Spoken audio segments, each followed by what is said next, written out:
नमस्कार साथियों। तो आज है 2 जुलाई 2025। बाजार की सेंटिमेंट आज थोड़ा सा वीक था और निफ्टी 50 की सबसे क्रूशियल लेवल कौन सा? कल रात की 10:30 की वीडियो में हम लोग चर्चा किए थे 25,500। इसको ब्रेक करते हुए आज नीचे आके क्लोजिंग दिया 25,453 पॉइंट पे, लगभग 0.35% गिरावट के साथ। अब सवाल उठता कि कल क्या होगा। कल वैसे बृहस्पतिवार, मतलब निफ्टी 50 की वीकली एक्सपायरी, ऊपर से कल याद रखना सर्विस पीएमआई डेटा आउट होगा भारत की। सो कल क्या होगा जानेंगे इस वीडियो में। साथ में शेयर मार्केट से रिलेटेड बहुत सारे इंपॉर्टेंट लेटेस्ट अपडेट शेयर करूंगा आपके साथ। उसके साथ साथ ग्लोबल मार्केट का हालचाल, एफएसडीएस का डेटा और मोस्ट इंपॉर्टेंट पार्ट कल मार्केट प्रिडिक्शन। तो रिक्वेस्ट करूंगा आप सभी को प्लीज वीडियो को बिना स्किप के पूरा अंत तक जरूर देखना, और खास करके इस वीडियो की आखिरी 3-4 मिनट पे जब हम बाजार को एनालाइज करेंगे, समझने की कोशिश करेंगे कि कल बाजार किस तरफ जा सकता है, उसको तो कहते ही मिस मत करना। ओके, तो आइए सबसे पहले चेकआउट करते हैं आज हमारे मार्केट एनालिस्ट ने क्या कहा। अब क्योंकि देखिए आज फिर से 25,500 के नीचे आ चुका है, यहां पे थोड़ा सा गड़बड़ी हो गया। जबकि लास्ट 3 ट्रेडिंग डेज में आप देखिए 25,500 के ऊपर ही था, भले ही थोड़ा बहुत कमजोरी बट ऊपर था एटलीस्ट। सो यहाँ पे आप देख सकते हो आज इस टॉपिक को कवर किया LKP सिक्योरिटीज की तरफ से एक एनालिस्ट ने। अब क्योंकि नीचे आ गया ना, तो प्रीवियस जो सपोर्ट पॉइंट आज क्या देगा, रेजिस्टेंस। तो यही पॉइंट पे देखिए रेजिस्टेंस मेंशन किया, मतलब कल के लिए 25,500 पे। और उसके साथ साथ ये भी कहा कि देखिए अगर मान लीजिए कि कल ये जो शॉर्ट टर्म रेजिस्टेंस है 25,500, इसको क्रॉस करके ऊपर पहुंच गया तो मे बी 25,600 के रेंज में पहुंच सकता है, या तो नीचे की तरफ 25,300 को ब्रेक करके नीचे आ गया तो एक शार्पर करेक्शन होने का पॉसिबिलिटी है। वैसे दोस्तों अगर मैं आपसे पूछूं, आपको क्या लगता है कि कल 3 जुलाई बाजार किस तरफ जाएगा? जो भी आपको लगता है कमेंट करके बताइए।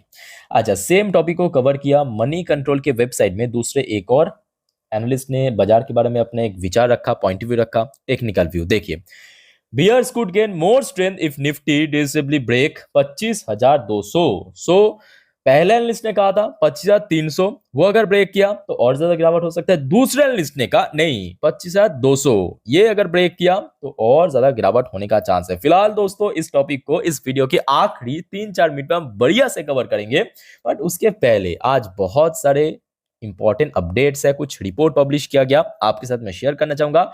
और उससे भी पहले दोस्तों आपको मैं थोड़ा सा रिमाइंड कराने की कोशिश करूंगा, कल यानी 3 जुलाई भारत की एक बहुत इंपॉर्टेंट इकोनॉमिकल डेटा आउट होगा, सर्विस पीएमआई डेटा, जो कि इस बार मैन्युफैक्चरिंग पीएमआई डेटा पहले से काफी बेटर रहा। सो ये जो डेटा है ना, मे बी कल ड्यूरिंग मार्केट में आ जाएगा, मतलब बाजार रहते ही। सो इसका अपडेट मैं आपको इंस्टाग्राम स्टोरी में डाल दूंगा, ठीक है? तो याद रखना, आप अगर कोई इंस्टाग्राम में हो मुझे फॉलो करके रख सकते हो। मेरे इंस्टाग्राम हैंडल के लिंक आपको नीचे डिस्क्रिप्शन बॉक्स में मिल जाएगा, वहां पे मैं आपको डाल दूंगा। इवन जितने भी वाइटल अपडेट आता है मैं आप डाल देता हूँ, ठीक है?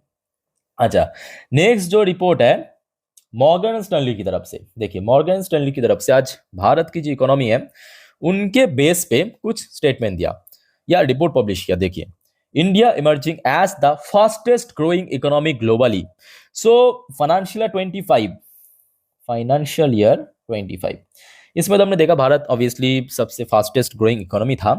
तो मॉर्गन स्टैनली ने एक्चुअली ये जो प्रेडिक्शन किया है ये 26 के लिए, ठीक है? सो मॉर्गन स्टैनली के हिसाब से कि 2026 ये जो फाइनेंशियल चल रहा है इस पर भी भारत की जो इकोनॉमी है फास्टेस्ट ग्रोइंग इकोनॉमी रहेगा। अच्छा, उसके साथ साथ मॉर्गन स्टैनली ने कुछ और भी कहा है, जैसे कि देखिए भारत की जो रियल जीडीपी ग्रोथ है 2025 में 5.9% था, और 26 के लिए जो कहा है कि लगभग 6.4% के आसपास होने का चांस है। याद रखना यहाँ पे रियल जीडीपी की बात हो रहा है, नॉट नॉमिनल जीडीपी, ठीक है? जीडीपी अलग अलग प्रकार की होता है, पीपीपी है, रियल जीडीपी हो गया, नॉमिनल जीडीपी हो गया, ठीक है? अलग अलग प्रकार की होता है।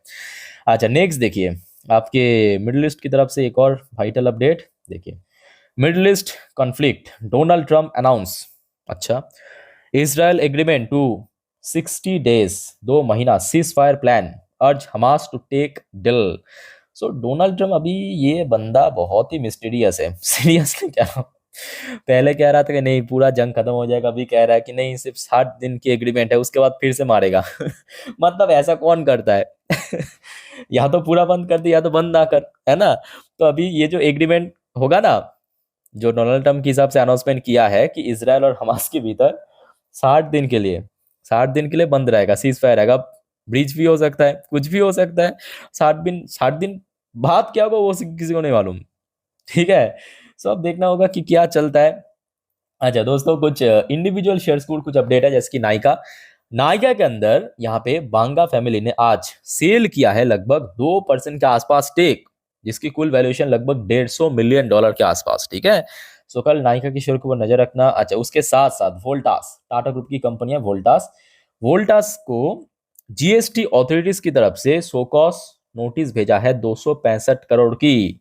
सो फॉर दिस रीजन वोल्टास की शेयर भी कल काफी इंपॉर्टेंट है, इसको भी नजर रखिए। ये अभी अभी रात की अपडेट है। ठीक है, अच्छा नेक्स्ट देखिए अपडेट है आपके भारत की जो स्टील सेक्टर की एक report. India will likely need about 300 million ton, MT मतलब million ton steel capacity by 2030। भारत को 300 मिलियन टन स्टील की आवश्यकता है 2030 तक, और 2035 तक दोस्तों ये आंकड़ा 400 मिलियन टन पे पहुंच जाएगा। और स्टील की डिमांड दोस्तों लगातार बढ़ता जा रहा है। ऊपर से देखिए आज का न्यूज ऑलरेडी मैं जो दिन की दूसरे वीडियो में शेयर कर चुका हूं कि चाइना ने क्या किया कि चाइना की जो मतलब जो परिवेश है उसको और ज़्यादा बेटर करने के लिए जो स्टील प्रोडक्शन उसको रेस्ट्रिक्शन कर दिया, तो जिसके चलते आज हमने क्या देखा, स्टील सेक्टर मेटल सेक्टर में बहुत अच्छा मूवमेंट हुआ। सो कहीं ना कहीं भारत की जो स्टील कंपनीज है ना वो नेक्स्ट कुछ सालों पे बहुत अच्छा काम कर सकता है, पॉसिबिलिटी है, रिपोर्ट के अनुसार तो वही बता रहा है। अच्छा नेक्स्ट देखिए, अच्छा एनएससी की तरफ से, National Stock Exchange NSC to launch electricity future contract on 14 July. 14 जुलाई से दोस्तों इलेक्ट्रिसिटी फ्यूचर जो अभी सेबी द्वारा अप्रूवल मिला है एनएससी को लॉन्च करने के लिए। फ्यूचर मतलब क्या, फ्यूचर मतलब सिंपल जो एफएनओ ट्रेडिंग होता है ना, जो ट्रेडर्स है उनको अच्छे से मालूम है। ठीक है, सो एफएनओ ट्रेडिंग यहाँ पे आप कर सकते हो इलेक्ट्रिसिटी फ्यूचर में। सो 14 अप्रैल डेट डिसाइड हो गया। अच्छा नेक्स्ट अपडेट आप देखिए। अच्छा मोदी जी के ऊपर कुछ अपडेट है। Prime minister Modi begin longest diplomatic tour to boost Atlantic ties. तो एक्चुअली मोदी जी अभी साउथ अफ्रीकन कॉन्टिनेंट पे है, वहां पे अलग अलग देशों पे, टोटल 5 देशों पे लगभग 8 दिन की टूर है। आप कहेंगे सर अभी मोदी जी बीच में कहां से आ गया। देखिए ये टूर की जो मकसद है ना, भारत के साथ व्यापारिक मुद्दों पे और ज्यादा स्ट्रेंथ बढ़ाना। कौन कौन सी देश वो भी आपको मैं दिखा देता हूँ, जस्ट अ मिनट। यहाँ पे आपको देश के नाम भी दिख जाएगा। एक तो हो गया सबसे पहले घाना, घाना पे पहुंच चुका, अभी अभी जो खबर आया घाना पे पहुंच चुका, और वहां पे बहुत सारे पॉइंट पे या बहुत सारे टॉपिक पे डील भी हुआ, एग्रीमेंट हुआ है, जैसे कि आपकी energy technology, most importantly defence हो गया, पावर हो गया, ठीक है, रिन्यूएबल एनर्जी हो गया। उसके साथ साथ देखिए ट्रिनिदाद हो गया, अर्जेंटीना हो गया, ब्राजील हो गया, नम्बिया हो गया, ये पांचों देशों के अंदर पहुंचेंगे, मतलब जाएंगे मोदी जी नेक्स्ट 9 जुलाई तक। सो अपडेट लेते रहना, कुछ भी अपडेट आ जाएगा मैं आपको डेफिनेटली दे दूंगा। ठीक है, अच्छा नेक्स्ट देखिए एक और अपडेट है जो कि ऑलरेडी आज मैं पहली वीडियो, दिन की पहली वीडियो में दे चुका हूँ कि डोनाल्ड ट्रंप की तरफ से कहा गया कि देखिए भारत के बारे में actually, US going to have a deal with India with much less tariff. मतलब पहले जितना इम्पोज किया था, कितना इम्पोज किया था याद कीजिए, 26%। तो इस बार जो टैरिफ उसको कट हो कर सकते हैं, या बोल सकते थोड़ा कम हो सकता है। बट यहाँ पे बहुत सारे कंडीशन भी रखा गया। कंडीशन क्या है कि जब यूएस की कंपनी भारत में अपना सामान बेचने के लिए, प्रोडक्ट बेचने के लिए आएगा, तो भारत सरकार भी उसमें कोई भी उतना टैरिफ नहीं इम्पोज करेगा या टैक्स नहीं लेगा। अब देखना ये होगा कि भारत क्या, या भारत सरकार क्या यूएस की इस कंडीशन पे एग्री करता है या नहीं करता है। तो ये काफी इंपॉर्टेंट है क्योंकि हाथ में टाइम भी ज्यादा नहीं है। आप समझ सकते हो 9 जुलाई देखते देखते बीत जाएगा, एक हफ्ता बाकी है। आज आपका बुधवार, नेक्स्ट बुधवार मे बी 9 जुलाई, ठीक है, डेडलाइन है। सो नेक्स्ट कुछ दिन बहुत इंपॉर्टेंट है, अपडेट लेते रहना, डेफिनेटली आपके साथ मैं शेयर कर दूंगा।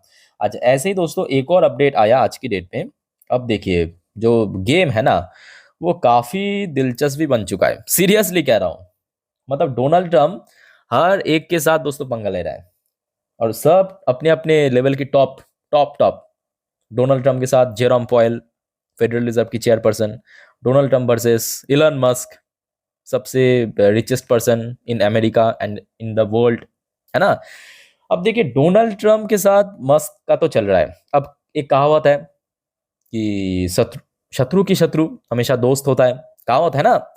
अब क्या है कि चाइना की तरफ से इलन मस्क को बहुत तारीफ कर रहा है चाइना। क्या कर रहे थे कि billions of people backing you, billions of people जो है इलन मस्क को बैकिंग कर रही है, सपोर्ट कर रहा है, आप बोल सकते हो। क्यों कर रहा है?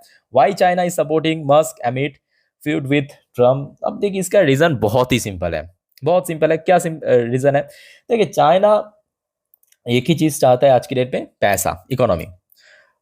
इलन मस्क है सबसे रिचेस्ट पर्सन, तो उसको सपोर्ट करेगा ना कौन, किसको करेगा, है ना।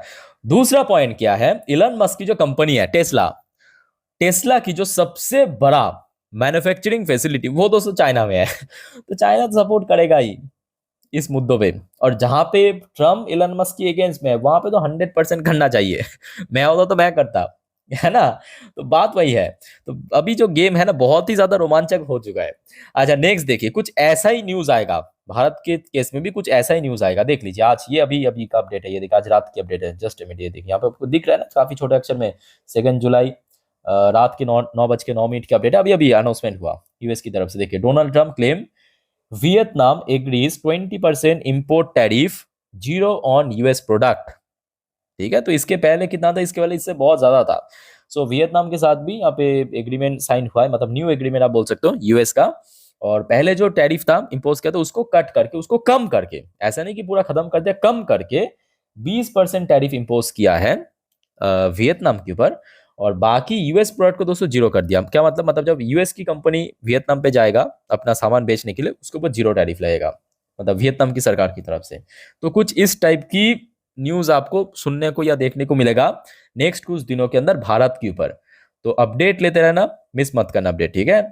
अच्छा नेक्स्ट चलिए अब देख लेते हैं कि यूएस बाजार की फिलहाल हालचाल कैसा चल रहा है। देखिए ऑब्वियसली यूएस मार्केट भी थोड़ा सा वोलेटाइल रहेगा नेक्स्ट कुछ हफ्ता फॉर टैरिफ।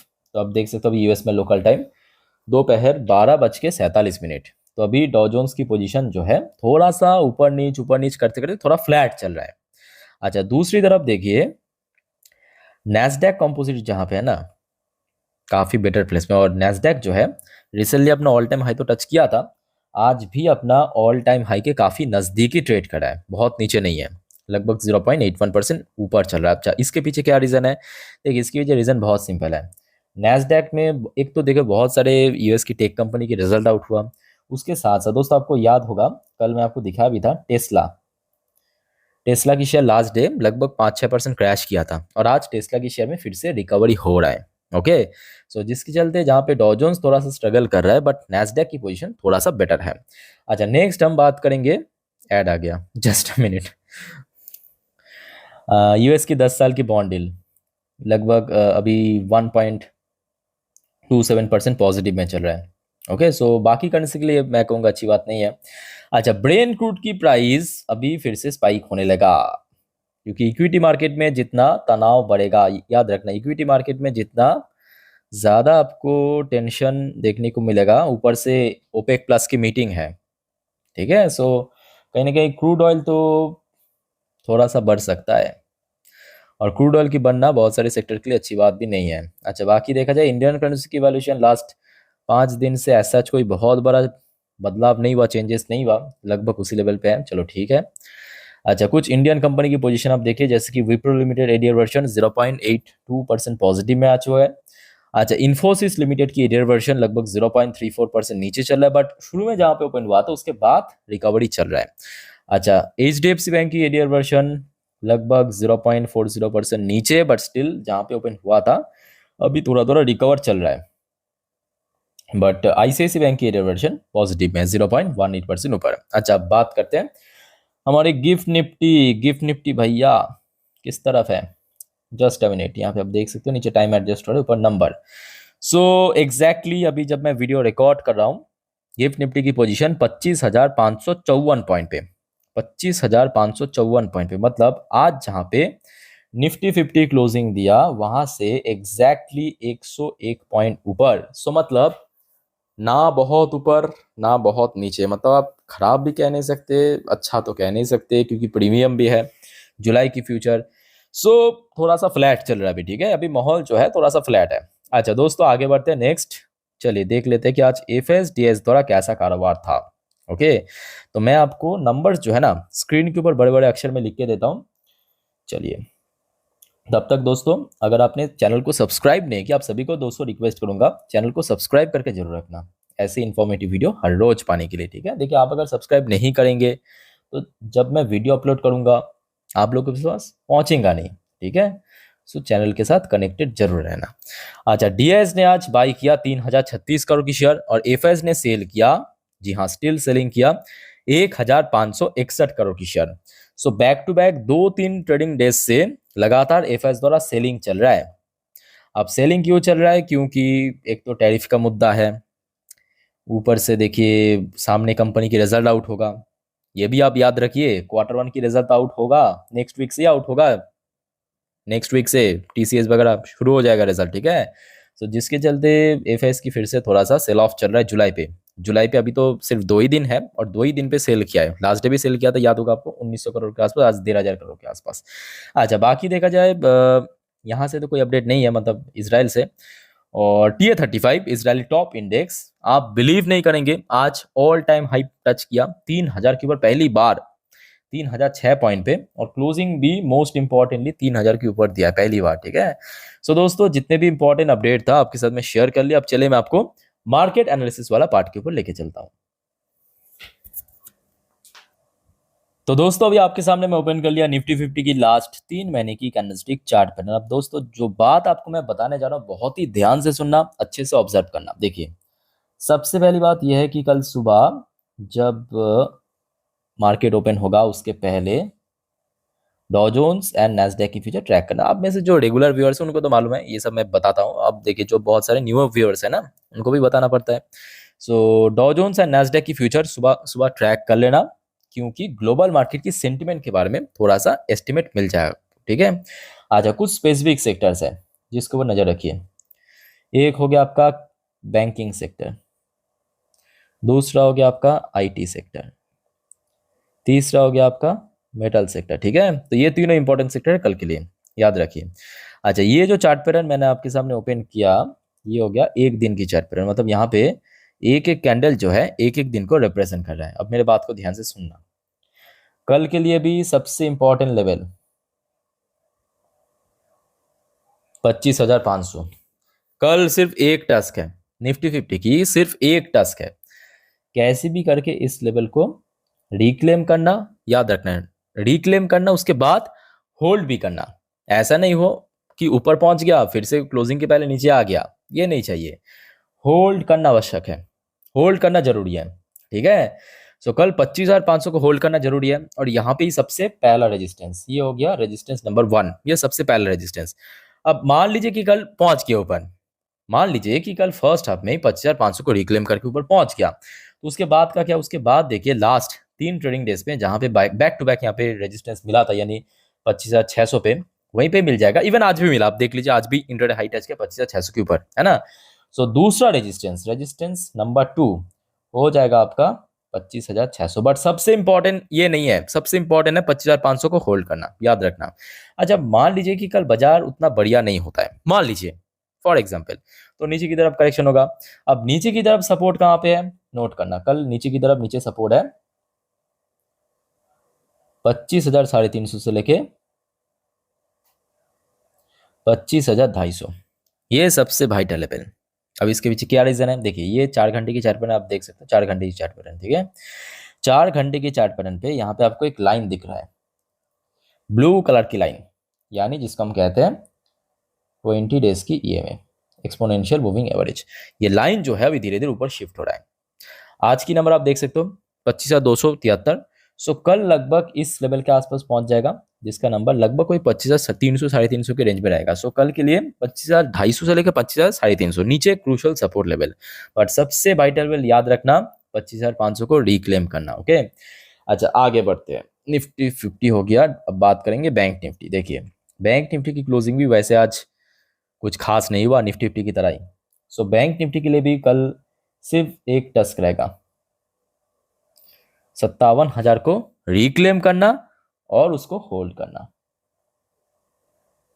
57,000 को होल्ड करना, बस यही चाहिए। ठीक है, अगर होल्ड कर गया तो फर्दर मूवमेंट आ सकते हो। वो बात की बात है, वो बात की बात है कि जहाँ पे लास्ट 3-4 ट्रेडिंग सेशन पे हमने देखा था, हाई टच किया था, उस पे नेक्स्ट रेजिस्टेंस वो तो अभी दूर की बात है 57,600-700 पे। बट इमीडिएटली 57,000 के ऊपर होल्ड करना जरूरी है। अब मान लीजिए कि होल्ड नहीं कर पाया और नीचे करेक्शन हुआ, कुछ भी हो सकता है क्योंकि आगे क्या होगा किसी को नहीं मालूम। और अभी जो हम ऐसे सिचुएशन पे खड़े हैं, हर एक घंटे पे नया नया अपडेट आ रहा है टैरिफ के ऊपर, आपके वॉर के ऊपर, है ना। सो नीचे की तरफ आप देख सकते हो सेम 20 डेज की ईएमए आपको दिख रहा है, वो धीरे धीरे लाइन ऊपर की तरफ शिफ्ट हो रहा है। तो नीचे की तरफ अगर हम सबसे क्रूशियल सपोर्ट लेवल की बात करें, कल लगभग सॉरी 56,500 ये हो गया नीचे की तरफ सपोर्ट। तो ऊपर आपको मैं रेजिस्टेंस बता दिया, वाइटल लेवल याद रखना 57,000 को होल्ड करना और निफ्टी 50 25,500 को होल्ड करना। बाकी दोस्तों और कोई आपका डाउट्स वगैरह है कमेंट करके पूछिए। अच्छा, वीडियो को वाइंड अप करने से पहले जो हमेशा मैं आपको कहता हूँ कि देखिए बाजार बहुत ही रिस्क है, आप खुद समझ सकते हो, तो गलती मत करना। कोई भी F trading, intraday, put, call, buy, sell, hold, और खास करके कल एक्सपायरी है, याद रखिए। आप अगर इस बारे में कोई भी नॉलेज एक्सपीरियंस नहीं रखते हो, मैं सजेस्ट करूंगा दूर रहिए इस सब चीज़ों के, ठीक है। बाकी नॉर्मली वीडियो देखिए, सीखिए, जानिए। कोई दिक्कत है तो हूँ मैं आप लोगों के लिए, कमेंट बॉक्स में बताइए कमेंट करके। बाकी दोस्तों चैनल को सब्सक्राइब करना मत भूलना, और इस वीडियो को वाइंड अप करता हूँ। मिलते हैं नेक्स्ट वीडियो में। टेक केयर, बाय बाय, जय हिंद।